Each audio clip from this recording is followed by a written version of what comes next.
مدینے میں ہماری مسجد سے بہتر بنی ہوئی کئی عمارتیں تھیں، مگر ہم لوگ کون سے فن تعمیر کے ماہر تھے۔ ہمیں تو یہ عمارت ساری دنیا کی عمارتوں سے زیادہ اچھی لگتی تھی۔ مقصد تو صرف یہ تھا کہ اپنی عبادت کے لیے ایک موزوں جگہ بنا لی جائے، لیکن کسے معلوم تھا یہی مسجد ایک دن اسلامی تمدن اور ریاست کا سرچشمہ بنے گی۔ مسجد جس دن مکمل ہوئی، ہم لوگ تھک ہار کے مسجد کے فرش پر بیٹھ کر آرام کرنے لگے۔ ہلکی ہلکی دھوپ چھپر پر پڑے ہوئے کھجوروں کے پتوں کے درمیان سے چھن چھن کر نیچے آ رہی تھی۔ سبز پتوں کا سایہ آنکھوں کو ٹھنڈک پہنچا رہا تھا۔ ہر شخص مسجد کی تعمیر کے مختلف مراحل پر اور ساخت کے مختلف پہلوؤں پر تبصرہ کر رہا تھا۔ سب بہت خوش تھے۔ اتنے میں جہاں تک مجھے یاد ہے، علی رضی اللہ تعالی عنہ نے کہا، میرے خیال میں مسجد میں ایک کمی ہے۔ سب ان کی طرف متوجہ ہو گئے۔ انہوں نے اوپر چھت کی طرف اشارہ کرتے ہوئے کہا، وہاں کچھ ہونا چاہیے، کچھ ایسا انتظام جس سے لوگوں کو نماز کے لیے بلایا جا سکے۔ اس پر عمار رضی اللہ تعالی عنہ بولے، میرے خیال میں ہم وہاں ایک جھنڈا لگا دیں۔ نماز کے وقت لگا دیا، پھر اتار لیا۔ اب سب اٹھ کر بیٹھ گئے اور گفتگو میں شامل ہو گئے۔ رسول کریم صلی اللہ علیہ وسلم یہ سب گفتگو نہایت دلچسپی سے سنتے رہے، مگر خود کچھ نہیں بولے۔ ان کا انداز ایسا تھا گویا وہ گفتگو میں شریک ہیں بھی اور نہیں بھی۔ ہم چھت پر گھنٹیاں کیوں نہ لگا دیں؟ گھنٹیاں تو کلیساؤں میں لگاتے ہیں۔ نکارہ لگانا چاہیے۔ نکارہ جنگ اور خون کی یاد دلاتا ہے۔ ہمارا دین امن اور سلامتی کا دین ہے، کرنا مناسب رہے گا۔ اس کی آواز بہت دور تک جاتی ہے۔ کرنے کی آواز سے مینڈا ذہن میں آ جاتا ہے، جس کے سینگ سے وہ بنتا ہے۔ پھر خاموشی چھا گئی۔ جھنڈے، گھنٹیاں، نکارہ کرنا، کوئی بھی ان تجاویز سے پوری طرح مطمئن نہیں تھا۔ گھنٹیاں دیر تک کانوں میں جھنجھاتی رہتی ہیں، نکارہ دوران خون کو تیز کر دیتا ہے۔ جھنڈا ہوا کے رخ پر اڑتا ہے اور مخالف سمت سے نظر ہی نہیں آتا۔ پھر جھنڈا سوتے ہوئوں کو کیسے جگائے گا؟ اتنے میں نے دیکھا عبداللہ بن زید رضی اللہ تعالی عنہ آہستہ آہستہ اپنی جگہ سے کھسکتے ہوئے آگے آ رہے ہیں۔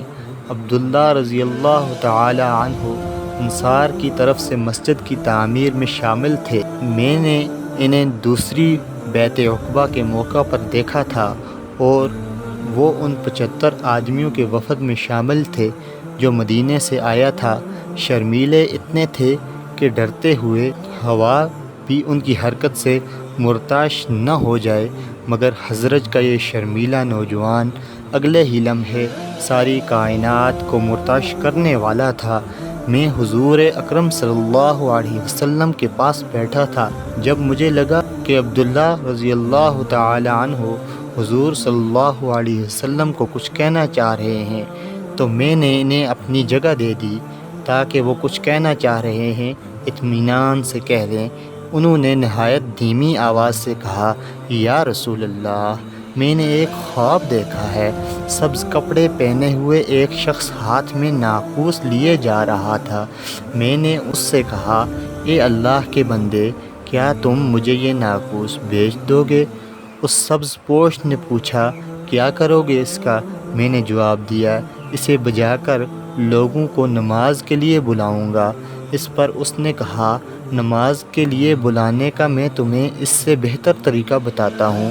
تم یہ کہا کرو، اللہ اکبر، اللہ اکبر، اللہ اکبر، اللہ اکبر، اشہد ان لا الہ الا اللہ، اشہد ان لا الہ الا اللہ، اشہد ان محمد رسول اللہ، اشہد ان محمد رسول اللہ، حی علی الصلاۃ، حی علی الصلاۃ، حی علی الفلاح، حی علی الفلاح، اللہ اکبر، اللہ اکبر، لا الہ الا اللہ۔ میں نے رسول اللہ صلی اللہ علیہ وسلم کے چہرے کی طرف دیکھا، ان کی آنکھوں میں آنسو تھے۔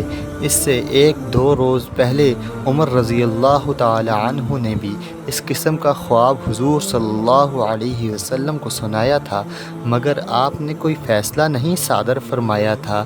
ابن زید رضی اللہ تعالی عنہ کی زبان سے وہی خواب سن کر حضور صلی اللہ علیہ وسلم نے اسے تائید ازدی سمجھ کر قبول فرمایا۔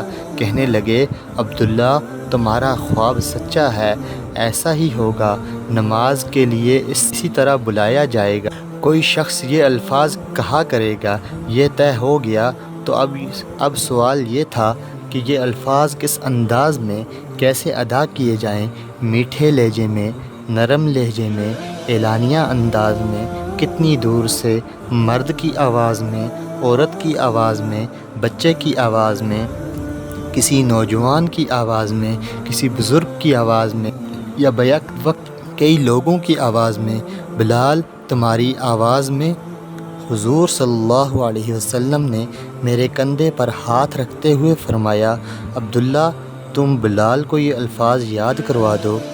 مسجد میں بیٹھے ہوئے سارے لوگوں کی نگاہیں مجھ پر تھیں، وہ کچھ کہہ بھی رہے تھے، مگر میں ابھی تک حضور صلی اللہ علیہ وسلم کے فیصلے کی سحر میں تھا، مجھے کچھ سنائی نہیں دے رہا تھا۔ یکایک حضور صلی اللہ علیہ وسلم کے الفاظ کا مفہوم مجھ پر پوری طرح واضح ہو گیا۔ مجھ ناچیز سیاہ فام حبشی کے ذمے یہ خدمت سپرد کی گئی تھی کہ میں مسلمانوں کو نماز کی سعادت کے لیے بلایا کروں۔ یہ خود میرے لیے کتنی بڑی سعادت تھی۔ پھر حضور صلی اللہ علیہ وسلم کی آواز ابھری، بلال تمہاری آواز سب سے اچھی ہے، اسے اللہ کے راستے میں استعمال کرو۔ زید رضی اللہ تعالی عنہ جو میرے پاس ہی بیٹھے تھے، میرے ہاتھ پر ہاتھ رکھ کے کہنے لگے، کاش میرے پاس اسلام کو دینے کے لیے کوئی ایسا تحفہ ہوتا۔ یہ زید بن حارثہ رضی اللہ تعالی عنہ کے الفاظ تھے جنہوں نے اسلام کو اتنا کچھ دیا تھا۔ بعد میں اکثر جب میں اذان کے لیے کھڑا ہوتا، زید رضی اللہ تعالی عنہ کے یہ الفاظ میرے ذہن میں جاگ اٹھتے۔ انہی باتوں میں نماز کا وقت ہو گیا۔ اللہ کے رسول صلی اللہ علیہ وسلم نے مجھے حکم دیا، جاؤ اس چھت پر چڑھ جاؤ، وہاں سے لوگوں کو نماز کے لیے بلاؤ۔ جس چھت کی طرف انہوں نے اشارہ فرمایا تھا وہ مسجد سے ملحق بنو نجار کی ایک خاتون کے کچے گھر کی کچی چھت تھی۔ آج کل مسجدوں میں مؤذن کے لیے کیا کیا انتظام ہوتے ہیں، پکی سیڑھیاں بنی ہوتی ہیں، مؤذن نہایت آرام سے ان پر چڑھ کر اذان دیتا ہے۔ میں حسب حکم جوں توں کر کے اس چھت پر چڑھ گیا، مگر میں پھر بھی اطراف میں لگے ہوئے کئی کھجوروں کے درختوں سے نیچے تھا۔ سب سے بڑی مشکل یہ پیش آئی کہ عبداللہ رضی اللہ تعالی عنہ کے بتائے ہوئے الفاظ میرے ذہن میں نہیں آ رہے تھے۔ سب لوگ مسجد کے صحن سے جہاں چھت نہیں تھی میری طرف دیکھ رہے تھے اور منتظر تھے، مگر وہ الفاظ پہلے کیا تھا، اللہ کی توصیف، پیغمبر اسلام کی شہادت، نماز کی دعوت، سب کچھ گڑبڑ ہو گیا تھا۔ سب مجھے دیکھے جا رہے تھے۔ رسالت مآب صلی اللہ علیہ وسلم تیسرے ستون کے پاس کھڑے تھے، ان کی نظریں بھی مجھ پر تھیں۔ ابوبکر اور عمر ان کے قریب کھڑے تھے۔ عمر تو یوں لگتا تھا کہ آدھے ستون تک پہنچے ہوئے ہیں۔ ان کے ساتھ سعد بن خثیمہ تھے جنہوں نے مدینہ آمد پر مجھے اپنے یہاں مہمان ٹھہرایا تھا۔ پھر نبی کریم صلی اللہ علیہ وسلم اپنے دونوں ہاتھ بلند کیے اور مجھے اس انداز سے اشارہ کیا کہ گویا مجھے دونوں ہاتھوں سے اٹھا کر بلند کر رہے ہوں۔ اسی لمحے مجھے اپنی آواز سنائی دی، پہلے بہت دور سے، پھر آہستہ آہستہ قریب آتی ہوئی، اللہ اکبر اللہ اکبر اللہ اکبر اللہ اکبر، اشہد ان لا الہ الا اللہ اشہد ان لا الہ الا اللہ اشہد ان محمد رسول اللہ اشہد ان محمد رسول اللہ، حی علی الصلاۃ حی علی الصلاۃ حی علی الفلاح حی علی الفلاح، اللہ اکبر لا الہ الا اللہ۔ تمام عالم اسلام میں ہر روز 5 دفعہ یہ الفاظ فضا میں گونجتے ہیں، بلکہ مختلف ملکوں میں طلوع اور غروب کے اوقات کے فرق کی وجہ سے شاید ہی کوئی لمحہ ایسا ہو جب دنیا کے کسی نہ کسی حصے سے اذان کی آواز نہ بلند ہو رہی ہو، مگر یہ ہماری پہلی اذان تھی۔ میں اذان دے کر نیچے اترا تو حضور صلی اللہ علیہ وسلم نے مجھے اپنے پاس بٹھا لیا۔ اللہ کا رسول صلی اللہ علیہ وسلم اور ایک غلام زادہ، چاروں طرف لوگ ادھر ادھر آ جا رہے تھے۔